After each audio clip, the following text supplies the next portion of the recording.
평양방어사령부 대저였던 저는 그날 밤 제 손으로 계급장을 찢어버렸습니다. 새벽 2시 평양 시내 어느 별장 담장 너머에서 들려오는 웃음소리, 그 속에 제 아내의 목소리가 섞여 있었습니다. 그리고 그 옆에는 제가 매일 아침 경례를 올리던 고위 간부가 서 있었습니다. 그 순간 저는 깨달았습니다. 제 결혼이, 제 가정이, 제가 자랑스러워했던 모든 것이 한편의 거짓이었다는 것을요. 대체 그 별장에서 무슨 일이 있었길래 3대를 충성한 엘리트 장교가 총을 들고 국경을 넘어야 했을까요? 지금부터 그 이야기를 들려드리겠습니다.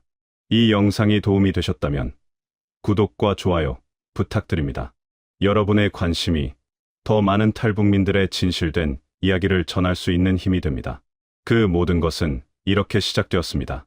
저는 평양 시내 중구역에서 태어나고 자랐습니다. 제 할아버지는 6.25 전쟁 때 인민군으로 싸우셨고 아버지는 당 간부로 일하셨습니다. 우리 집은 3대가 당에 충성한 이른바 성분 좋은 집안이었습니다. 어린 시절 저는 매일 아침 대동강변을 따라 학교에 갔습니다. 모란봉 공원에서 친구들과 뛰어놀고 명절이면 김장김치 담그는 어머니 옆에서 얼쩡거렸던 기억이 납니다. 그때는 몰랐습니다. 제가 얼마나 특별한 환경에서 자라고 있었는지를요. 18살이 되던 해, 저는 김일성 군사종합대학에 입학했습니다. 북한에서 군사대학에 들어간다는 건 이미 미래가 보장된 것이나 다름없었습니다. 졸업 후 저는 소위로 임관했고 30살에 이미 소자, 그러니까 남한으로 치면 중령이 되었습니다. 평양방어사령부 소속이었던 저는 수도 방어라는 중요한 임무를 맡고 있었습니다. 동료들은 제가 40 전에 장성이 될 거라고 했습니다. 31살 되던 해 봄, 저는 결혼을 했습니다. 아내 수연이를 처음 본 건 당 간부들이 모이는 문화 공연에서였습니다. 무대 위에서 노래를 부르던 그녀는 정말 아름다웠습니다. 공연이 끝나고 상급 부대의 박 부부장님께서 직접 소개를 해주셨습니다. 이 동무는 우리 당이 키운 인재요. 자네 같은 충성스러운 간부에게 딱 맞는 배우자지. 그때 저는 그저 영광스러웠습니다. 고위 간부님이 직접 중매를 서두신다는 게 얼마나 큰 신임인지 알았으니까요. 결혼 후 우리는 평양 시내 고급 아파트를 배정받았습니다. 10평 남짓한 공간이었지만 난방이 되고 수돗물이 나오는 그곳은 북한에서는 꿈의 집이었습니다. 1년 뒤 딸 은별이가 태어났습니다. 작고 보드라운 손을 꼭 쥐고 있으면 세상을 다 가진 기분이었습니다. 이 아이만큼은 더 좋은 세상에서 살게 해주고 싶다는 생각을 했던 기억이 납니다. 물론 그때는 그게 무슨 의미인지 정확히 몰랐습니다. 그저 막연하게 더 높은 지위에 올라 더 많은 특권을 주고 싶다는 정도였습니다. 저희 가족의 일상은 다른 평양 주민들보다 훨씬 나았습니다. 매달 배급소에서 쌀과 옥수수를 받았고 명절이면 백화점에서 특별 배급표를 받아 돼지고기와 설탕을 구할 수 있었습니다. 아내는 집에서 딸을 돌보며 장마당에 나가 부족한 반찬거리를 사오곤 했습니다. 장마당이라고 해도 우리는 돈이 있었으니 큰 어려움은 없었습니다. 여보, 오늘 은별이가 처음으로 아빠라고 했어요. 퇴근 후 집에 돌아오면 아내가 환하게 웃으며 반겨주었습니다. 딸아이를 안아 올리고 아내가 차려준 저녁을 먹으면서 우리는 소박한 행복을 나눴습니다. 가끔 정전이 되어 촛불을 켜고 밥을 먹을 때도 있었지만 그마저도 낭만적으로 느껴졌습니다. 우리 은별이는 크면 뭐가 될까? 당연히 예술인이죠. 엄마를 닮아서 노래를 잘할 거예요. 그럼 나는 장성이 되어서 우리 딸 자랑하고 다니겠소. 그렇게 웃으며 이야기를 나누던 저녁들이 있었습니다. 저는 제가 완벽한 인생을 살고 있다고 믿었습니다. 좋은 집안에서 태어나 좋은 학교를 나오고 좋은 직장을 얻고 아름다운 아내와 귀여운 딸이 있는 삶. 동료들이 부러워하는 그 모든 것을 가진 삶.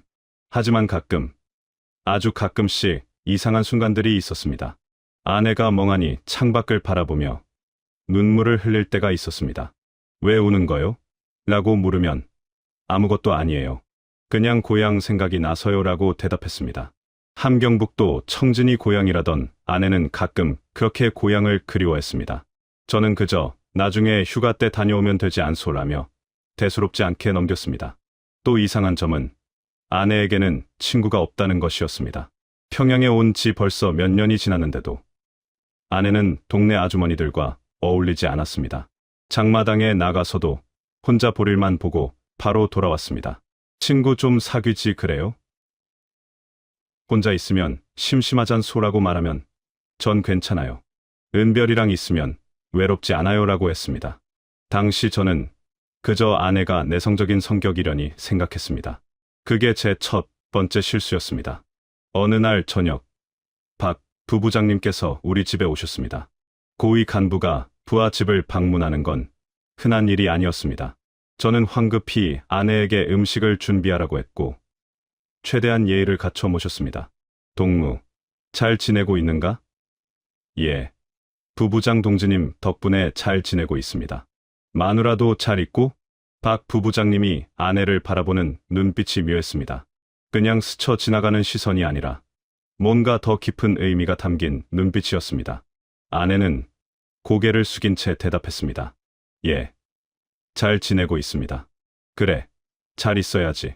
자네는 내가 특별히 챙겨주는 사람 아닌가? 그 말의 의미를 저는 몰랐습니다. 아니, 알고 싶지 않았습니다.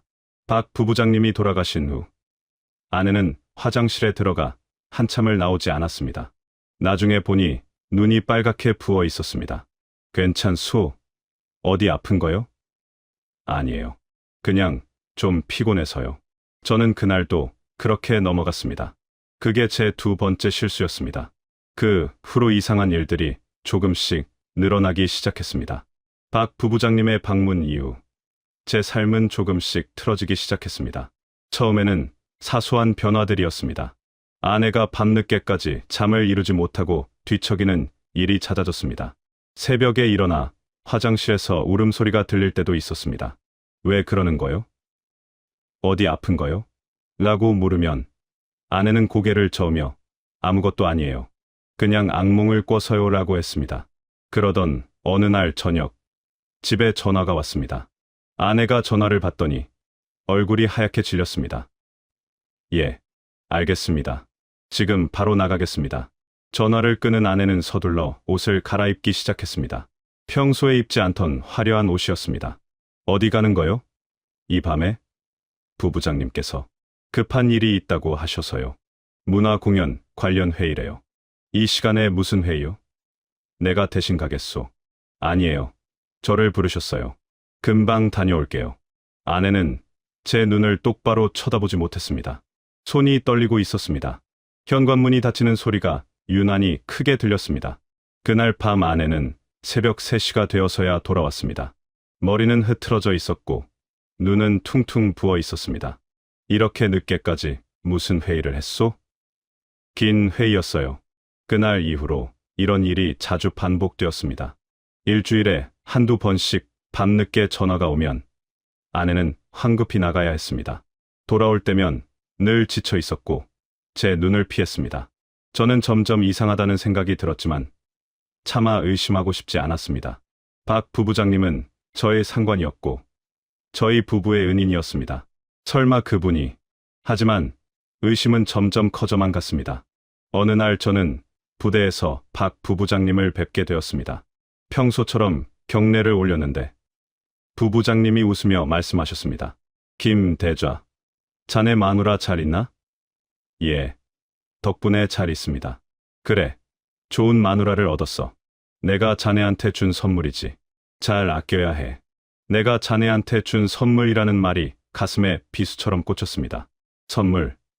아내가 선물이라고요?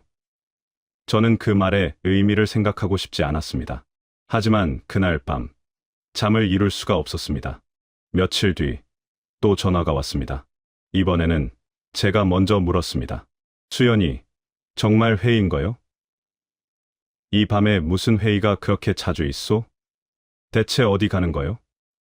나한테 숨기는 게 뭐요? 아내가 입술을 깨물며 눈물을 흘렸습니다. 여보, 저도 어쩔 수 없어요. 가지 않으면 안 돼요. 무슨 소리요? 가지 않으면 어떻게 된다는 거요? 당신도, 은별이도 다 위험해져요. 그 말을 남기고 아내는 나갔습니다. 저는 그날 밤 아내를 뒤쫓기로 결심했습니다. 더 이상은 모른 척할 수 없었습니다. 아내는 택시를 타고 평양 시내 외곽으로 향했습니다. 저는 멀찌감치 뒤를 따라갔습니다. 택시가 멈춘 곳은 대동강변의 한 별장이었습니다. 고위 간부들만 드나드는 곳이었습니다. 경비병들이 아내를 보자 공손하게 문을 열어주었습니다. 익숙한 방문객이라는 듯이요. 저는 담장 밖에 숨어서 기다렸습니다. 1시간, 2시간이 흘렀습니다.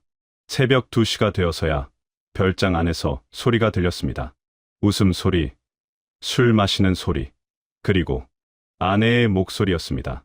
담장 너머로 살짝 고개를 내밀어 보았습니다. 커튼이 반쯤 열린 창문으로 안이 보였습니다.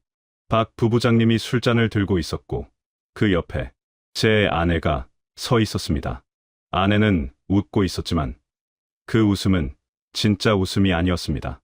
마치 인형처럼 시키는 대로 움직이는 것 같았습니다. 그 순간 제 머릿속이 하얘졌습니다. 박 부부장님이 아내의 어깨에 손을 올렸습니다. 아내는 움찔했지만 피하지 못했습니다. 오히려 더 환하게 웃으며 술을 따랐습니다. 그 장면을 보는 순간 저는 모든 것을 깨달았습니다. 제 결혼이 사랑이 아니었다는 것을, 아내가 제 아내가 아니라 누군가의 소유물이었다는 것을, 제가 남편이 아니라 그저 관리인이었다는 것을. 다리에 힘이 풀려 주저앉았습니다. 숨이 막혔습니다. 눈물이 났습니다. 분노가 치밀어 올랐습니다. 하지만 동시에 무력감도 느꼈습니다. 저는 대저였지만 박 부부장님 앞에서는 한낱 개미에 불과했습니다. 새벽 4시쯤 아내가 별장에서 나왔습니다. 비틀거리며 걷는 모습이 처참해 보였습니다. 저는 담장 뒤에 숨어서 아내를 지켜봤습니다. 아내는 골목 어귀에서 멈춰서더니 담벼락에 기대어 울기 시작했습니다. 소리 없이 온몸을 떨며 울었습니다. 미안해, 미안해, 은별아, 엄마 미안해. 제 가슴이 찢어지는 것 같았습니다. 저는 아내에게 다가가고 싶었습니다. 안아주고 싶었습니다. 하지만 다리가 움직이지 않았습니다. 저는 그저 멀리서 아내가 우는 모습을 지켜볼 수밖에 없었습니다. 아내가 집으로 돌아가는 것을 확인하고 저는 별장 근처를 서성였습니다. 경비병에게 슬쩍 물었습니다. 여기 자주 공연이 있나요? 아, 예. 부부장님께서 특별히 좋아하시는 예술인들이 자주 오십니다. 몇 년째 오시는 분들도 있고요. 몇 년째. 그 말이 제 머릿속에서 메아리쳤습니다. 우리가 결혼한 지 벌써 5년이 지났습니다. 그럼 아내는 결혼 후에도 계속, 아니, 어쩌면 결혼 전부터 계속 이곳에 다녔던 걸까요? 집으로 돌아오는 길. 저는 무슨 생각을 했는지 기억나지 않습니다. 그저 발걸음을 옮겼을 뿐입니다. 집 앞에 도착했을 때 동이 트고 있었습니다. 현관문을 열고 들어갔습니다. 아내는 거실, 소파에 웅크리고 앉아 있었습니다. 씻지도 않은 채로요. 저를 보자 화들짝 놀라며 일어섰습니다. 여보, 언제 나가셨어요? 새벽에 나갔소. 저는 아내의 눈을 똑바로 쳐다봤습니다. 아내는 제 눈빛을 보고 깨달은 것 같았습니다. 제가 알고 있다는 것을요. 여보, 말하지 마시오. 아직은 듣고 싶지 않소. 저는 방으로 들어가 문을 닫았습니다. 그리고 침대에 쓰러졌습니다. 눈을 감았지만 잠이 오지 않았습니다. 머릿속에서는 계속 그 장면이 되풀이되었습니다. 박 부부장님의 손, 아내의 억지 웃음, 골목에서 우는 아내의 모습. 그날 아침, 저는 처음으로 깨달았습니다. 제가 살아온 세상이 얼마나 추악한 곳인지를, 제가 믿었던 체제가 얼마나 잔인한지를, 그리고 제가 얼마나 무력한 존재인지를. 하지만 동시에 다른 생각도 들었습니다. 이대로는 안 된다. 뭔가 해야 한다. 그 뭔가가 무엇인지는 아직 몰랐습니다. 하지만 분명한 건 이 지옥 같은 삶을 더 이상 계속할 수 없다는 것이었습니다. 그날 이후 저와 아내 사이에는 침묵만이 흘렀습니다. 아침에 눈을 뜨면 아내는 이미 부엌에서 식사 준비를 하고 있었습니다. 저는 말없이 밥을 먹고 아내는 말없이 설거지를 했습니다. 은별이만이 천진하게 웃으며 아빠, 오늘 유치원에서 노래 배웠어요 라고 말했습니다. 저는 딸을 안아주며 웃었지만 그 웃음 뒤에는 무너져 내리는 제 마음이 있었습니다. 며칠 후 저는 부대 동료에게 슬쩍 물어봤습니다. 이 동무, 기쁨조라는 게 뭔가? 기쁨조요. 아, 최고 지도자 동지를 모시는 특별한 예술인들이지. 왜 갑자기 그런 걸 물어보는 거요? 그냥 궁금해서 말이오. 그 사람들은 보통 사람이 아니오. 일단 선발되면 평생 그 임무를 수행하는 거지. 어떤 이들은 결혼을 해서 겉으로는 평범하게 살아도 호출받으면 언제든 가야 한다더군. 가슴이 철렁 내려앉았습니다. 결혼을 해도 계속 그 일을 하는 거요? 그렇지. 일종의 관리 차원이라더군. 고위 간부들이 자기 사람들을 가까이 두고 통제하는 방법이지. 남편도 그걸 알고 있는 경우가 많고. 저는 더 이상 묻지 못했습니다. 목이 막혔습니다.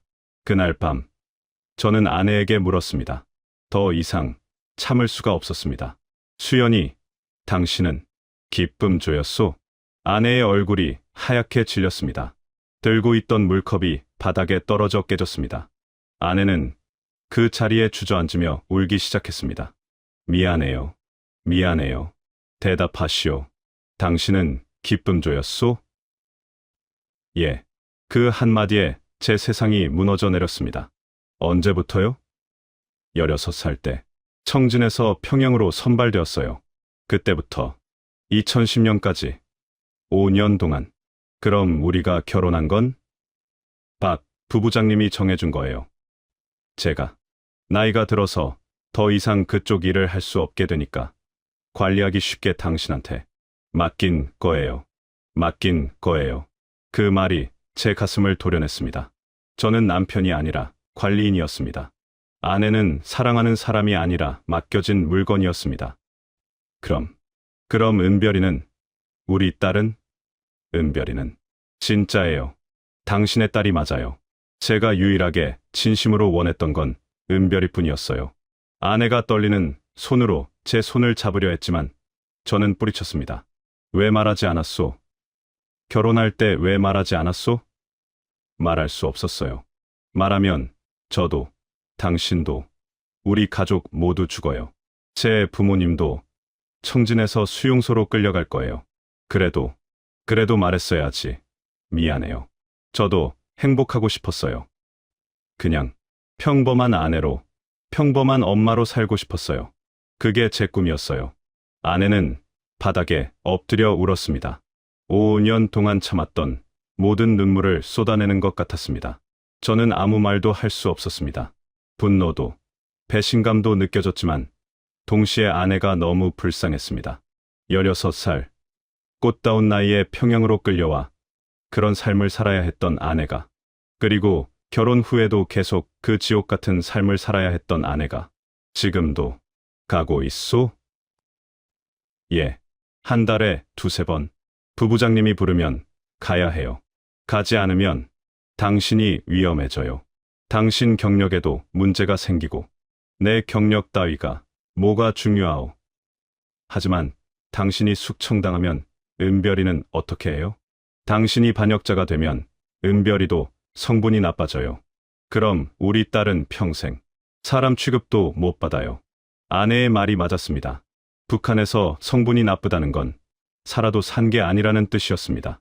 은별이가 그런 삶을 살게 할 수는 없었습니다. 얼마나 더 이렇게 살아야 하오? 모르겠어요. 어쩌면 평생일 수도 있어요. 박 부부장님이 다른 사람을 찾기 전까지는 절망감이 밀려왔습니다. 다음 날, 저는 부대에서 박 부부장님을 마주쳤습니다. 평소처럼 경례를 올려야 했지만 손이 떨렸습니다. 부부장님은 만족스러운 미소를 지으며 말했습니다. 김 대좌, 얼굴이 안 좋은데 무슨 일인가? 아닙니다. 요즘 훈련이 좀 힘들어서 그렇습니다. 건강 관리 잘해야지. 자네 집사람도 요즘 좀 피곤해 보이던데. 둘 다 무리하지 말게. 집사람이라는 단어가 귀에 쏙쏙 박혔습니다. 제 아내를 자기 사람처럼 말하는 그 어투가. 그나저나 김 대좌, 다음 주에 중요한 임무가 있네. 최고사령부 행사 경호를 맡아야 하는데 자네가 총책임자야. 잘 준비하게.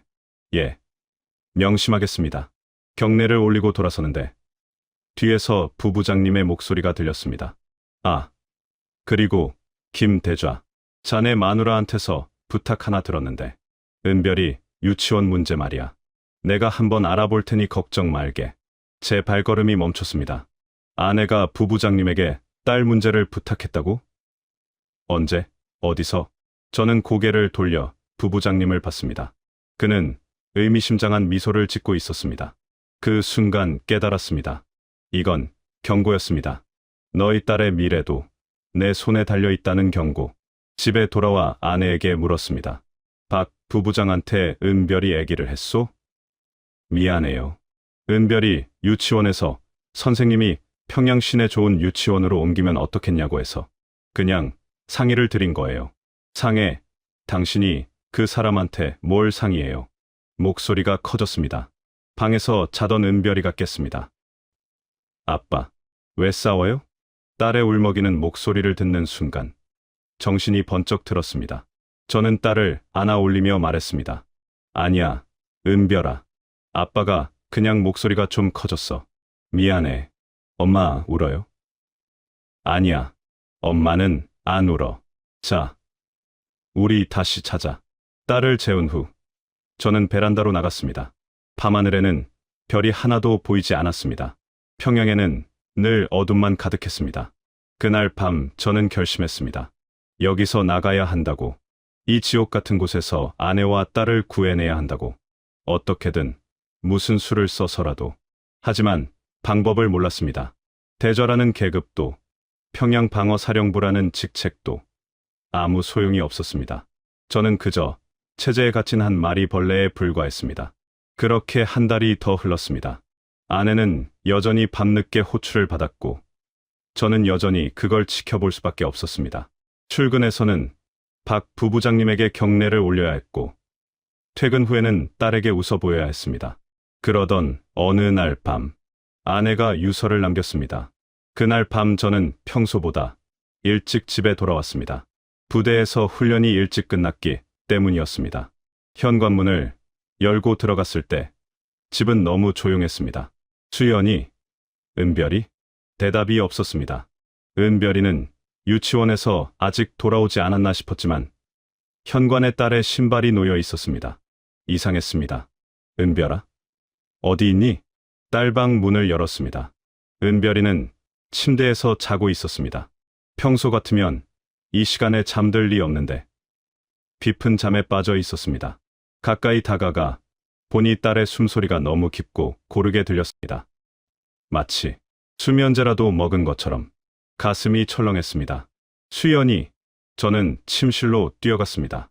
문을 열자마자 제 눈에 들어온 것은 침대에 누워있는 아내였습니다. 창문은 활짝 열려 있었고 아내의 손목에서는 피가 흘러나오고 있었습니다. 침대 옆 탁자 위에는 작은 쪽지가 놓여 있었습니다. 수연이, 저는 아내를 흔들었습니다. 다행히 아직 의식이 있었습니다. 눈을 반쯤 뜬 아내가 희미하게 웃었습니다.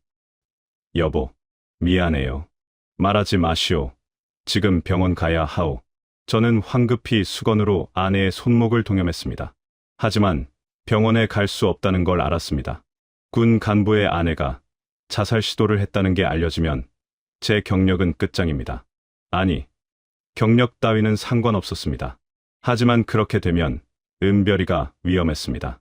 저는 급히 구급함을 꺼내 지혈을 하고 붕대를 감았습니다. 다행히 상처가 깊지 않았습니다. 아내는 진짜로 죽으려 했던 게 아니라 그저 도와달라는 신호를 보낸 것 같았습니다. 왜 이런 짓을 했소? 은별이는 어쩌려고? 은별이한테 수면제를 먹였어요. 조금만요. 제가 죽는 모습을 보게 할 순 없었어요. 아내의 눈에서 눈물이 흘러내렸습니다.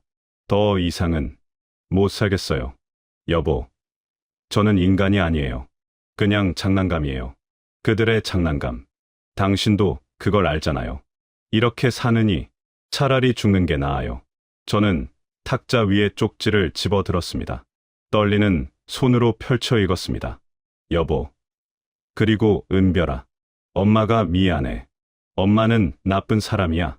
엄마는 당신들을 속이고 살았어. 여보, 당신은 좋은 사람이에요.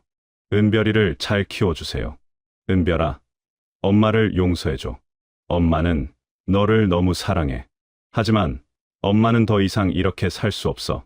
우리는 인간이 아니야. 저들에게 우리는 그냥 물건이야. 이 땅에서는 사람이 사람답게 살 수 없어. 제발, 은별이만이라도 사람답게 살게 해주세요. 편지를 읽는 동안 눈물이 멈추지 않았습니다. 저는 아내를 끌어안았습니다. 미안하오. 내가 무력해서 미안하오. 내가 당신을 지켜주지 못해서 미안하오. 아니에요. 당신 잘못이 아니에요. 이 나라가, 이 체제가 잘못된 거예요. 그 순간 저는 깨달았습니다. 아내를 살리려면, 딸을 살리려면, 그리고 제 자신을 살리려면 이곳을 떠나야 한다는 것을요. 수연이, 들으시오. 저는 아내의 두 손을 꼭 잡았습니다. 우리 여기서 나갑시다. 뭐라고요? 탈북합시다. 남조선으로 갑시다. 아내의 눈이 커졌습니다. 미쳤어요? 그게 어떻게? 우리는 평양 사람이에요. 계급도 높고 감시도 심한데 어떻게? 방법을 찾겠소. 내가 대자요. 평양 방어사령부 간부요. 나한테는 권한이 있소. 그걸 이용하면, 하지만 실패하면 우리 모두 죽어요. 은별이도, 여기 남아도 죽는 거요.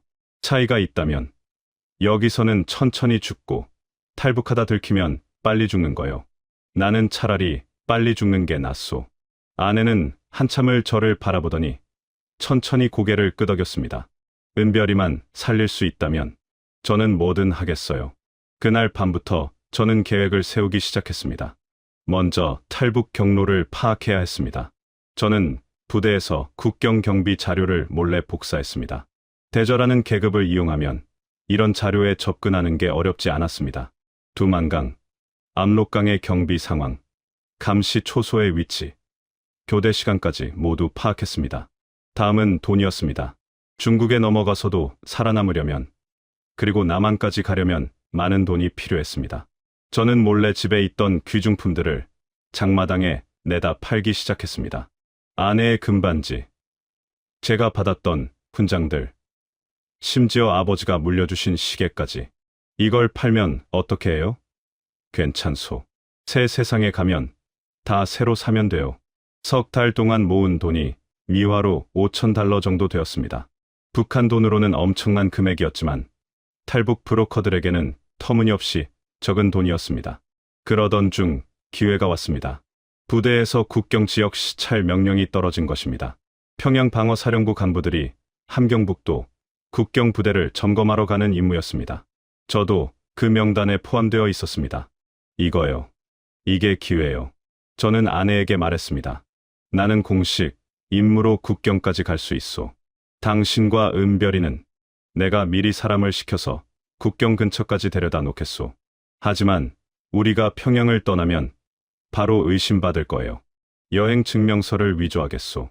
당신이 청진 고향에 부모님 뵈러 간다고 하면 일주일 정도는 시간을 벌 수 있소. 계획을 세우면서도 손이 떨렸습니다. 이건 도박이었습니다. 성공하면 자유를, 실패하면 죽음을 맞는 도박. 여보, 정말 괜찮겠어요? 괜찮지 않소. 솔직히 무서워서 미칠 것 같소.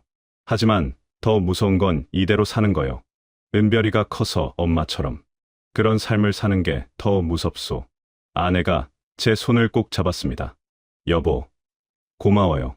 저를 사람으로 대해줘서. 일주일 후, 아내와 딸은 청진행 기차를 탔습니다. 저는 역까지 배웅을 나갔습니다. 은별이는 외할머니 댁에 간다고 좋아했습니다. 철없는 딸은 이게 마지막이 될 수도 있는 작별인지 몰랐습니다. 은별아, 아빠 사랑해. 아빠도 같이 가면 안 돼요?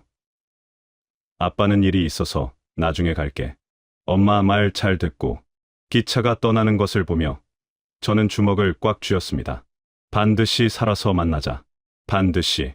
이틀 후, 저도 함경북도로 출발했습니다. 공식 임무였기에 아무도 의심하지 않았습니다.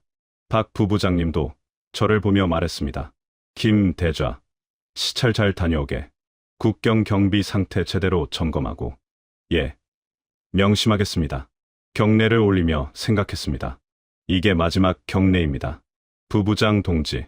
차창 밖으로 평양이 멀어졌습니다. 대동강, 모란봉, 제가 잘하고 살았던 모든 것들이 사라졌습니다. 돌아오지 않을 길이었습니다. 함경북도에 도착한 건 사흘째 되던 날이었습니다. 공식적으로는 국경 부대 시찰이었지만 제 머릿속은 오직 한 가지 생각뿐이었습니다. 오늘 밤이다. 아내와 은별이는 이미 이틀 전에 브로커를 통해 국경 근처 마을에 도착해 있었습니다. 저는 몰래 휴대전화로 짧은 문자를 주고받았습니다. 준비됐소? 예. 무서워요. 나도 무섭소. 하지만 해야 하오. 그날 저녁, 저는 시찰단 숙소에서 동료들과 술을 마셨습니다. 일부러 취한 척했습니다. 김 대좌, 오늘 많이 마시는구만. 여기까지 왔는데 실컷 마셔야지. 내일은 또 평양 가면 바쁠 테니. 그래. 한 잔 더. 밤 10시가 되자 동료들이 하나둘 방으로 돌아갔습니다. 저는 제 방으로 들어가 불을 끄고 1시간을 기다렸습니다. 밤 11시. 창문을 열고 조용히 밖으로 나왔습니다. 군복을 입은 채로요. 대좌 계급장을 달고 있으면 초소 경비병들도 함부로 막지 못했습니다. 숙소에서 국경까지는 10리 정도였습니다. 저는 어둠을 틈타 걸어갔습니다. 가끔 순찰차가 지나가면 숨었다가 다시 걸었습니다. 손에는 권총이 쥐어져 있었습니다. 만약을 위해서였습니다. 1시간쯤 걸었을까요? 약속한 장소에 도착했습니다. 두만강 근처의 작은 옥수수밭이었습니다. 어둠 속에서 작은 그림자 2개가 보였습니다. 여보, 아내가 은별이를 업고 서 있었습니다. 딸은 자고 있었습니다. 아내가 또 수면제를 먹인 것 같았습니다. 잘 왔소? 예, 브로커 아저씨가 여기까지 데려다줬어요. 그런데 강을 어떻게 건너요? 물이 너무 빠르고 깊어 보이는데. 두만강은 그날 유난히 물이 많았습니다. 며칠 전 비가 많이 내렸기 때문이었습니다. 물소리가 요란했습니다. 걱정 마시오. 내가 길을 알아요. 강 상류 쪽에 여울목이 있소. 거기로 가면 물이 얕소. 저는 은별이를 제 등에 업었습니다. 작은 딸의 숨소리가 제 귓가에 들렸습니다. 이 아이만은 꼭 살려야 한다. 그 생각뿐이었습니다. 자, 갑시다. 조용히. 우리는 강변을 따라 200m쯤 올라갔습니다. 여울목이 보였습니다. 물은 무릎까지 차올랐지만 건널만 했습니다. 내가 먼저 건너갈 테니 내 손을 잡으시오. 한 발 한 발 조심스럽게 강물에 들어갔습니다. 차가운 물이 다리를 감쌌습니다. 10월 말의 두만강은 얼음처럼 차가웠습니다. 아내의 손을 꼭 잡고 천천히 걸었습니다. 돌에 미끄러질 뻔했지만 간신히 중심을 잡았습니다. 강 중간쯤 왔을 때였습니다. 거기 누구냐?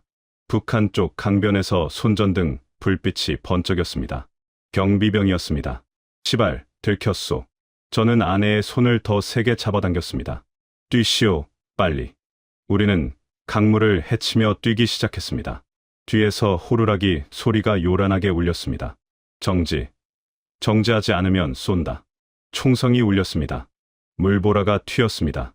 은별이가 등에 섰겠습니다. 아빠. 무서워요. 괜찮아. 은별아. 아빠가 있어. 눈 감고 있어. 저는 권총을 빼서 뒤로 쏘았습니다. 경고 사격이었습니다. 시간을 벌기 위해서였습니다. 경비병들이 잠시 멈칫했습니다. 그 사이 우리는 강 중간을 넘어섰습니다. 조금만 더요. 조금만 더 가면 중국이에요. 아내가 넘어졌습니다. 물에 빠졌습니다. 저는 한 손으로 은별이를 붙잡고 다른 손으로 아내를 끌어올렸습니다. 일어나시오. 여기서 멈추면 죽소. 다시 총소리가 들렸습니다. 이번엔 경고 사격이 아니었습니다. 제 옆으로 총알이 지나갔습니다. 귓가가 웅웅거렸습니다. 마침내 중국 쪽 강변에 도착했습니다. 물에서 기어 올라왔습니다. 옷은 흠뻑 젖었고 온몸이 떨렸습니다. 하지만 멈출 수 없었습니다. 더 가야 하오. 여기도 위험하오. 저는 은별이를 다시 업고 뛰었습니다. 아내도 비틀거리며 뒤따라왔습니다. 강변에서 100m쯤 떨어진 옥수수밭으로 뛰어들었습니다. 그제야 숨을 돌렸습니다. 뒤를 돌아보니 북한 쪽 강변의 손전등 불빛이 여러 개 보였습니다. 경비병들이 모여들고 있었습니다. 하지만 그들은 강을 건너오지 못했습니다. 중국 땅까지 넘어오면 국제 문제가 되기 때문이었습니다. 휴, 살았소. 일단은 살았소. 저는 땅바닥에 주저앉았습니다. 아내도 옆에 쓰러졌습니다. 둘 다 숨이 턱까지 차올랐습니다. 은별이는 제 품에 안겨 울고 있었습니다. 아빠, 무서워요. 총소리 났어요. 이제 괜찮아, 은별아. 다 지나갔어. 우리 이제 안전해. 하지만 그건 거짓말이었습니다. 아직 안전하지 않았습니다. 여기는 중국 땅이었지만 중국 공안에 잡히면 북송되는 곳이었습니다. 진짜 안전한 곳은 아직 멀었습니다. 여보, 브로커가 준 전화번호 있소? 예. 여기. 아내가 젖은 주머니에서 종이 쪽지를 꺼냈습니다. 다행히 글씨가 번지지 않았습니다. 저는 휴대전화를 꺼내 전화를 걸었습니다. 여보세요? 저, 김성진입니다. 방금 강을 건넜습니다. 아, 오셨어요? 지금 어디세요? 강변에서 100m쯤 떨어진 옥수수밭이요. 알겠습니다. 거기서 움직이지 마세요. 30분 안에 차가 갈 겁니다. 조선족 아저씨가 운전하니까 걱정 마세요. 전화를 끊고 기다렸습니다. 그 30분이 3시간처럼 길게 느껴졌습니다. 은별이는 제 품에서 다시 잠들었습니다. 아내는 떨리는 손으로 제 손을 잡았습니다. 여보, 정말 해냈어요. 정말. 북한을 벗어났어요. 아직 끝난 게 아니요. 이제 시작이요. 그때 멀리서 차 불빛이 보였습니다. 낡은 트럭 한 대가 천천히 다가왔습니다. 차에서 중년의 조선족 남자가 내렸습니다. 김 선생님. 예, 저요. 빨리 타세요. 여기 오래 있으면 공안 나와요. 우리는 트럭 짐칸으로 올라탔습니다. 더미 사이에 몸을 숨겼습니다. 트럭이 출발했습니다. 덜컹덜컹 흔들리는 짐칸 안에서 저는 북한 쪽 하늘을 바라봤습니다. 어둠만 가득한 하늘이었습니다. 저 어둠 속에는 제가 버리고 온 모든 것이 있었습니다. 부모님, 동료들, 제 지위, 제 과거. 하지만 후회는 없었습니다. 아내와 딸을 살리기 위해서라면 저는 무엇이든 버릴 수 있었습니다. 여보, 고마워요. 아내가 속삭였습니다. 당신이 저를 사람으로 대해줘서, 저를 물건이 아니라 아내로 대해줘서. 이제 시작이요. 우리 진짜 부부로 살아봅시다. 진짜 가족으로. 트럭은 어둠 속을 달렸습니다. 우리는 북한을 벗어났습니다. 하지만 자유까지는 아직 멀었습니다. 앞으로 더 험한 길이 기다리고 있었습니다. 중국 땅에서의 도피, 그리고 남한까지의 긴 여정. 그러나 그 순간만큼은, 강물을 건넌 그 순간만큼은 우리는 자유를 느꼈습니다. 비록 찰나였지만 진짜 자유를 느꼈습니다. 트럭은 밤새 달렸습니다. 어디로 가는지도 모른 채 우리는 집더미 사이에 몸을 숨기고 있었습니다. 은별이는 제 품에서 골아 떨어졌고 아내는 제 어깨에 기대 눈을 감고 있었습니다. 저는 잠들 수 없었습니다. 한순간도 긴장을 늦출 수가 없었습니다. 동이 틀 무렵 트럭이 멈췄습니다. 운전하던 조선족 아저씨가 집더미를 치우며 말했습니다. 다 왔어요. 여기서 한 달 정도 숨어 지내셔야 해요. 내린 곳은 작은 시골 마을이었습니다. 낡은 농가 뒤편의 창고였습니다. 창고 안에는 헌 이불과 간단한 생필품들이 놓여 있었습니다. 여기가 어디요? 연길에서 1시간 떨어진 마을이에요. 우리 고모부 집 창고예요. 고모부는 조선족이니까 믿을 수 있어요. 하지만 밖에는 절대 나가면 안 돼요. 공안들이 순찰 다니거든요. 알겠습니다. 고맙습니다. 돈은 준비하셨죠?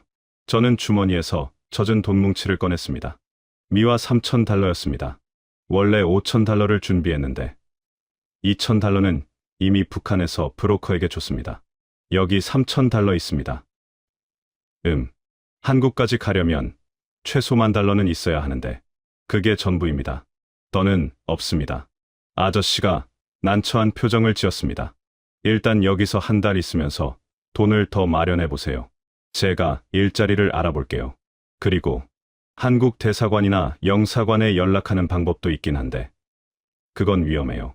공안들이 대사관 주변을 감시하거든요. 아저씨가 떠나고 우리는 창고에 남았습니다. 처음 며칠은 그저 살아있다는 것만으로도 감사했습니다. 강을 무사히 건넜고 총알도 피했고 가족이 모두 무사했습니다. 하지만 시간이 지나면서 새로운 현실이 보이기 시작했습니다.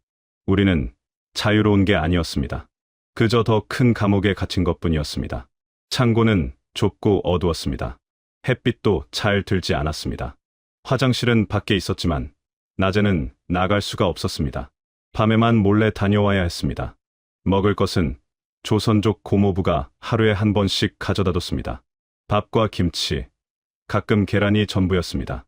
아빠, 배고파요. 은별이가 울었습니다. 7살짜리 아이가 하루 한 끼로 버티기에는 너무 힘들었습니다. 조금만 참아, 은별아. 나중에 한국 가면 맛있는 거 많이 사줄게. 한국이 어디예요? 거기 가면 엄마랑 아빠랑 같이 살 수 있어요? 응, 그럼. 거기 가면 우리 행복하게 살 수 있어. 하지만 한국이 너무 멀게만 느껴졌습니다. 한 달이 지났습니다. 조선족 아저씨가 다시 왔습니다. 일자리를 구했어요. 식당에서 설거지하는 일인데 한 달에 1,000위안 정도 받을 수 있어요. 1,000위안이면 미화로 $150 정도요. 그걸로 한국까지 가려면 5년은 일해야 할 거예요. 5년. 그 말에 아내의 얼굴이 하얗게 질렸습니다. 5년이나요? 우리가 5년을 여기서 숨어 살 수 있을까요? 솔직히 어려워요. 공안들이 탈북자 단속을 강화하고 있거든요. 요즘 적발되는 사람들이 많아요. 그날부터 저는 식당에서 일을 시작했습니다. 아내는 창고에서 은별이를 돌봤습니다. 식당 일은 고됐습니다. 아침 6시부터 밤 10시까지 일해야 했습니다. 설거지를 하고 바닥을 닦고 쓰레기를 버렸습니다. 북한에서는 대저였던 제가 이곳에서는 불법 체류자였습니다. 인간 취급도 받지 못했습니다. 야, 조선 새끼, 빨리 안 움직여? 식당 주인은 중국인이었습니다. 제가 북한에서 온 탈북자라는 걸 알고는 임금을 절반만 줬습니다. 항의하면 공안에 신고하겠다고 협박했습니다. 저 약속한 돈을 니네 같은 불법 체류자한테 1,000위안이면 많이 준 거야. 싫으면 나가. 주먹을 쥐었다가 폈습니다. 북한에서라면 이런 놈은 한 방에 처리했을 것입니다. 하지만 지금은 아무것도 할 수 없었습니다. 저는 범죄자였고 이 식당 주인은 제 운명을 쥔 사람이었습니다. 석 달이 지났습니다. 어느 날 밤 창고로 돌아왔는데 아내가 은별이를 안고 울고 있었습니다. 무슨 일이오? 은별이가 열이 나요. 기침도 계속하고 딸의 이마를 짚어보니 뜨거웠습니다. 감기가 폐렴으로 번진 것 같았습니다. 병원에 가야 하오. 하지만 신분증이 없는데 어떻게 병원에 가요? 잡히면 끝이에요. 그래도 가야 하오. 이대로 두면 은별이가 죽소. 조선족 아저씨에게 연락했습니다. 그는 아는 한의원을 알려줬습니다. 신분증 없이도 돈만 내면 봐주는 곳이었습니다. 하지만 진료비가 1,000위안이었습니다. 제가 석 달 동안 모은 돈 전부였습니다. 괜찮소. 은별이가 먼저요. 한의원에서 약을 지어왔습니다. 다행히 은별이는 일주일 만에 나았습니다. 하지만 우리 통장은 다시 바닥났습니다. 그렇게 1년이 흘렀습니다. 저는 여전히 식당에서 일했고 아내는 창고에서 은별이를 돌봤습니다. 은별이는 학교에 갈 수 없었습니다. 친구도 사귈 수 없었습니다. 그저 좁은 창고에서 하루하루를 보냈습니다. 아빠, 저 언제 밖에 나갈 수 있어요? 곧 나갈 수 있어. 하지만 곧은 오지 않았습니다. 어느 날 식당 주인이 저를 불렀습니다. 야, 조선 새끼, 오늘부터 나오지 마. 네? 왜요? 공안들이 이 근처 탈북자 단속한다고 난리야. 니 때문에 내가 잡히면 어떻게 하냐? 꺼져. 일자리를 잃었습니다. 더 이상 돈을 벌 수 없었습니다. 조선족 고모부도 부담스러워하기 시작했습니다. 미안하지만 더 이상은 어렵겠어요. 우리 마을에도 공안들이 자주 오거든요. 언제 들킬지 몰라요. 우리는 다시 떠나야 했습니다. 어디로 가야 할지도 모르면서 그때 조선족 아저씨가 한 가지 방법을 알려줬습니다. 태국으로 가세요. 태국이요? 거기 가면 한국 대사관이 있어요. 태국은 중국보다 단속이 덜해요. 물론 거기까지 가려면 브로커 비용이 5,000달러는 들어요. 5,000달러. 우리한테는 없는 돈이었습니다. 1년 동안 모은 돈이 1,000달러 정도였습니다. 어떡하죠, 여보. 아내가 절망에 빠졌습니다. 저도 막막했습니다. 북한을 탈출했지만 자유는 여전히 멀었습니다. 어쩌면 영원히 닿을 수 없는 곳인지도 몰랐습니다. 그때 조선족 아저씨가 말했습니다. 한 가지 방법이 더 있긴 해요. 뭡니까? 한국 선교사들이 탈북자들을 돕고 있어요. 그분들한테 연락하면 무료로 도와줄 수도 있어요. 하지만 위험해요. 공안들이 그 선교사들을 감시하거든요. 선택의 여지가 없었습니다. 그 선교사들한테 연락해 주시오. 제발. 일주일 후 한국 선교사를 만났습니다. 40대 중반으로 보이는 남자였습니다. 따뜻한 눈빛을 가진 분이었습니다. 김 선생님 가족이시죠? 이야기 들었습니다. 제가 도와드리겠습니다. 정말입니까?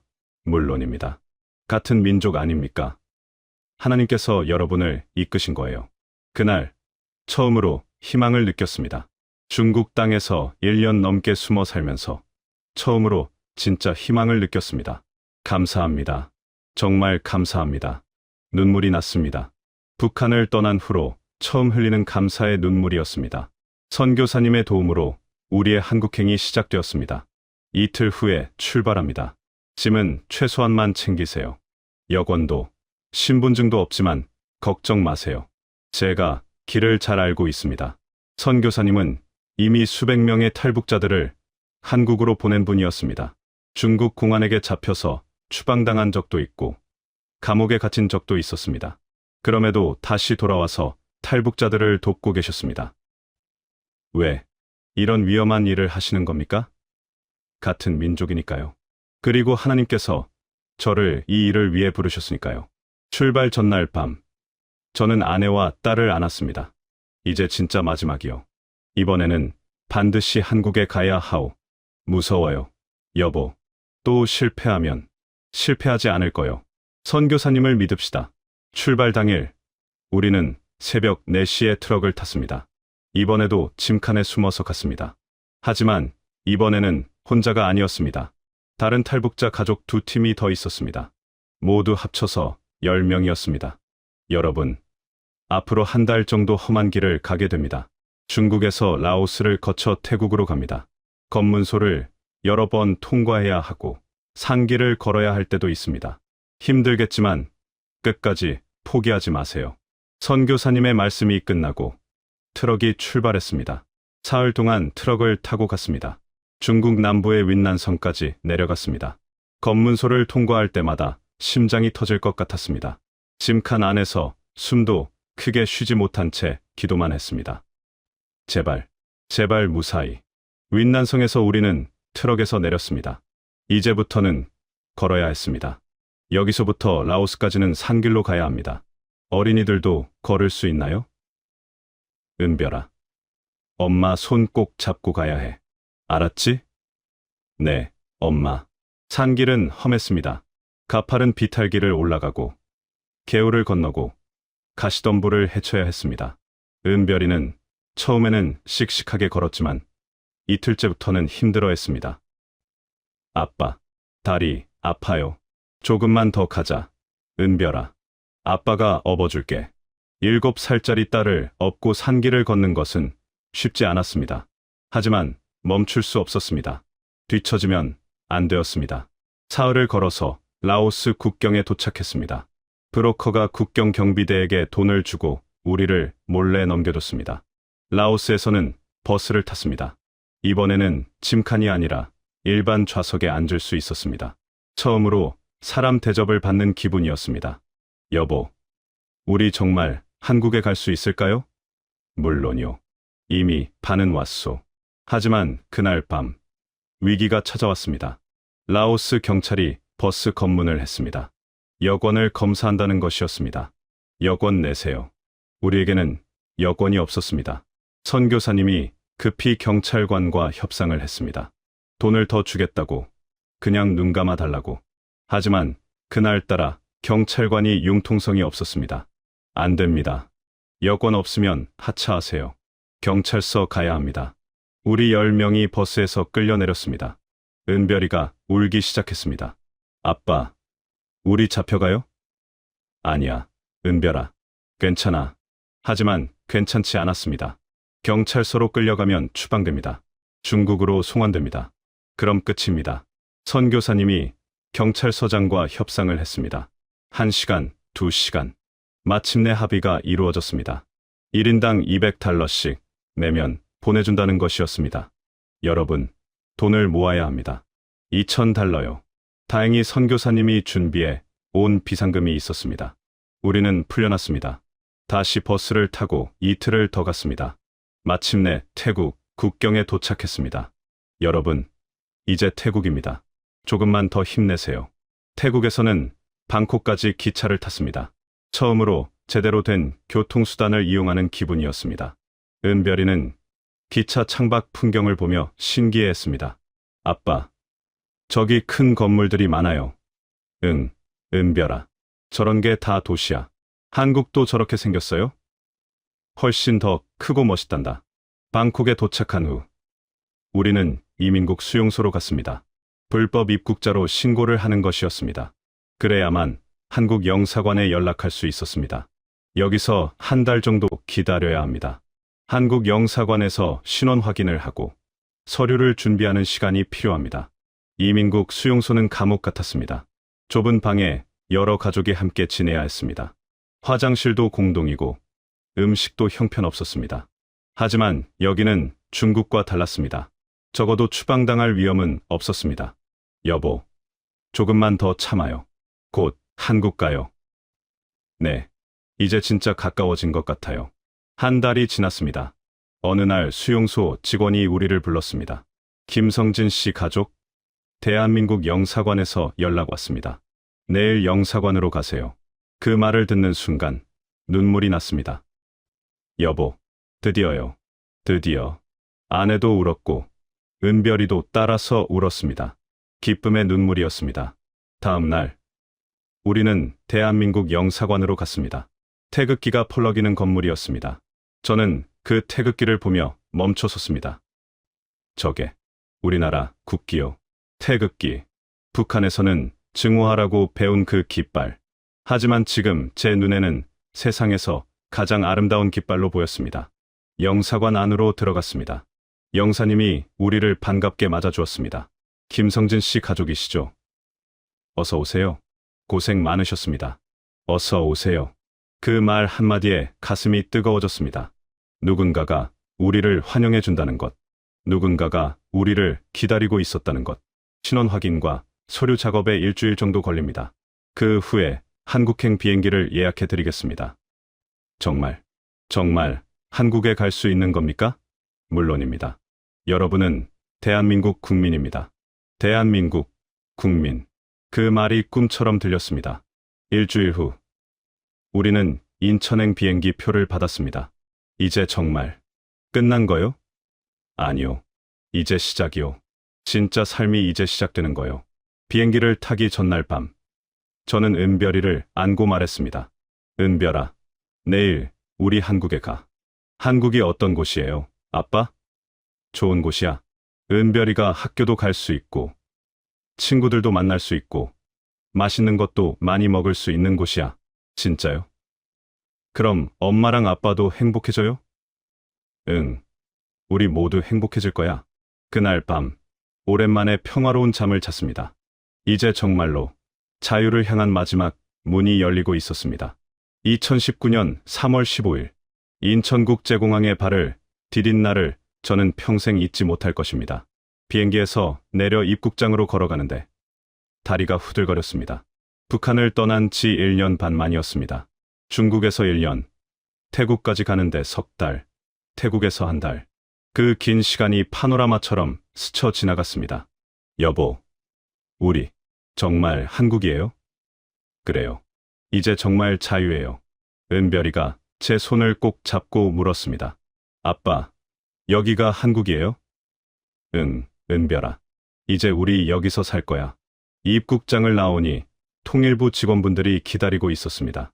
손에는 김성진 씨 가족 환영합니다라고 쓴 팻말을 들고 계셨습니다. 김성진 씨 가족이시죠? 어서 오세요. 대한민국에 온 걸 환영합니다. 환영합니다. 그 말 한마디가 가슴을 울렸습니다. 북한에서는 늘 감시받고 통제받았습니다. 중국에서는 숨어 살아야 했습니다. 하지만 여기서는 누군가가 우리를 환영해 주었습니다. 고맙습니다. 정말 고맙습니다. 말이 제대로 나오지 않았습니다. 눈물만 흘렀습니다. 버스를 타고 하나원으로 향했습니다. 차 창밖으로 보이는 풍경이 낯설었습니다. 높은 건물들, 번쩍이는 간판들, 꽉 찬 도로. 북한과는 완전히 다른 세상이었습니다. 여보, 저 차들 좀 봐요. 저렇게 많은 차가 다 개인 차래요. 신기하네요. 북한에서는 고위 간부들만 차가 있었는데 은별이는 창밖을 보며 연신 와 하고 감탄했습니다. 아빠, 저기 마트에 불이 켜져 있어요. 밤인데? 응, 여기는 24시간 마트가 있단다. 24시간이요? 밤에도 물건을 팔아요? 그래, 언제든지 갈 수 있어. 하나원에서 석 달을 보냈습니다. 그곳에서 저희는 남한 사회에 적응하는 교육을 받았습니다. 한국어 수업, 경제 교육, 컴퓨터 교육, 모든 게 새로웠습니다. 가장 충격적이었던 건 인터넷이었습니다. 검색창에 뭐든지 쳐보세요. 알고 싶은 거 다 나옵니다. 강사님의 말씀에 저는 떨리는 손으로 북한이라고 검색했습니다. 수많은 기사와 사진이 나왔습니다. 제가 알던 북한과는 다른 모습들이었습니다. 평양이 아닌 지방의 참혹한 모습, 공개 처형, 정치범 수용소. 이게 다 사실인가요? 네, 사실입니다. 가슴이 무너졌습니다. 제가 믿었던 것들이, 제가 지켰던 체제가 이렇게 잔인한 것이었다니. 여보, 괜찮아요? 아내가 제 손을 잡았습니다. 미안해요, 수연이. 내가 몰랐어요. 내가 그 체제를 믿고 따랐던 게 당신 잘못이 아니에요. 우리 모두 속았던 거예요. 하나원을 수료하고 우리는 경기도의 작은 아파트를 배정받았습니다. 15평짜리 작은 아파트였지만 우리 가족만의 공간이었습니다. 감시하는 사람도 없고 밤에 불려 나갈 일도 없었습니다. 첫날 밤, 아내와 저는 거실에 앉아 창밖을 바라봤습니다. 불빛이 가득한 거리, 늦은 시간까지 돌아다니는 사람들. 여보, 이게 자유네요. 그래요. 이게 자유예요. 다음 날, 저는 은별이를 데리고 초등학교에 등록하러 갔습니다. 8살이 된 딸은 이제 2학년이 될 나이였습니다. 은별아, 내일부터 학교 가는 거야. 학교가 뭐예요? 아빠, 친구들 만나고 선생님한테 공부 배우는 곳이야. 저도 친구 사귈 수 있어요? 물론이지. 많이 사귀렴. 은별이의 첫 등교날, 저는 교문 앞에서 한참을 서 있었습니다. 책가방을 메고 학교로 들어가는 딸의 뒷모습을 보며 울었습니다. 북한에 있었다면 은별이는 절대 이런 평범한 삶을 살 수 없었을 것입니다. 저는 일자리를 찾아야 했습니다. 북한에서는 대저였지만 여기서는 그 경력이 무용지물이었습니다. 고민 끝에 작은 물류회사에 취직했습니다. 택배 상하차 작업이었습니다. 첫 출근 날 사장님이 말했습니다. 힘든 일이에요. 그래도 할 수 있겠어요? 네, 할 수 있습니다. 월급은 200만 원입니다. 200만 원. 북한 돈으로 따지면 천문학적인 금액이었습니다. 합법적으로 당당하게 벌 수 있는 돈이었습니다. 감사합니다. 열심히 하겠습니다. 일은 힘들었습니다. 하루에 10시간씩 무거운 짐을 나르고 옮겼습니다. 허리도 아프고 손도 붓었습니다. 하지만 불평하지 않았습니다. 이 고된 노동조차 자유로운 노동이었으니까요. 퇴근 후 집에 돌아오면 아내가 저녁을 차려놓고 기다렸습니다. 여보, 고생했어요. 어서 씻고 와요. 은별이는 방에서 숙제해요. 오늘 학교에서 친구들이랑 놀았대요. 저녁을 먹으며 은별이가 신나게 이야기했습니다. 아빠, 오늘 친구 지우가 연필 빌려줬어요. 그리고 급식이 너무 맛있었어요. 그래. 뭐가 나왔는데? 김치찌개랑 불고기요. 아빠, 매일 이렇게 먹을 수 있어요? 응, 매일 먹을 수 있어. 딸의 행복한 표정을 보며 생각했습니다. 잘했다. 탈북하기 잘했다. 1년이 지났습니다. 저는 회사에서 인정받아 정규직이 되었습니다. 월급도 250만 원으로 올랐습니다. 아내는 근처 식당에서 아르바이트를 시작했습니다. 은별이는 학교 생활에 완전히 적응했습니다. 어느 일요일, 우리 가족은 남산타워에 갔습니다. 은별이의 소원이었습니다. 우와, 아빠, 여긴 높아요. 그치? 서울이 다 보이지? 타워 전망대에서 서울 시내를 내려다봤습니다. 불빛이 가득한 도시, 자유롭게 움직이는 사람들. 저는 아내의 손을 잡았습니다. 여보, 우리 해냈어요. 네, 정말 해냈어요. 아빠, 저기 북한도 보여요? 은별이가 북쪽을 가리키며 물었습니다. 응, 저 멀리, 저 산 너머에 북한이 있어. 언젠가 갈 수 있어요? 언젠가는 통일이 되면 갈 수 있겠지. 북한. 저는 가끔 그곳을 생각합니다. 두고 온 부모님, 동료들, 친구들. 그들은 여전히 그 어둠 속에서 살고 있을 것입니다. 박 부부장 같은 사람들에게 시달리며 자유가 무엇인지도 모른 채. 여보, 부모님이 보고 싶어요. 아내가 말했습니다.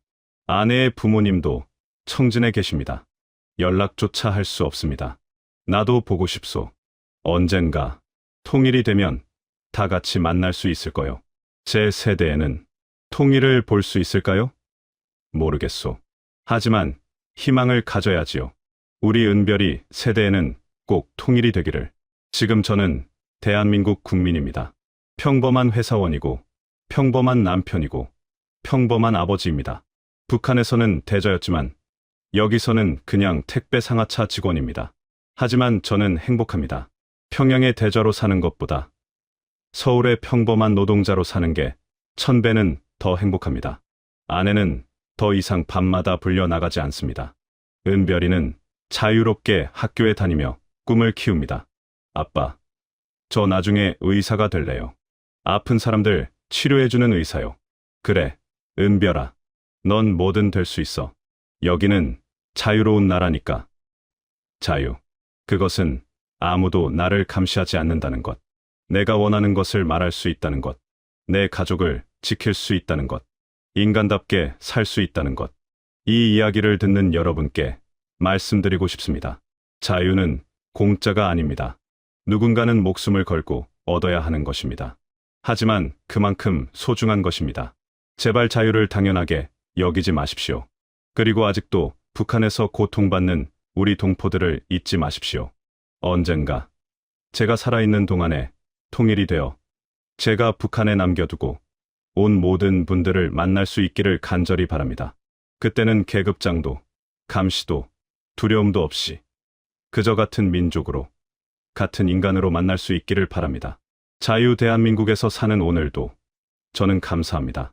살아있음에 감사하고, 가족이 함께 있음에 감사하고, 이 자유를 누릴 수 있음에 감사합니다. 여러분도 오늘 하루 여러분이 가진 자유에 감사하시길 바랍니다. 감사합니다.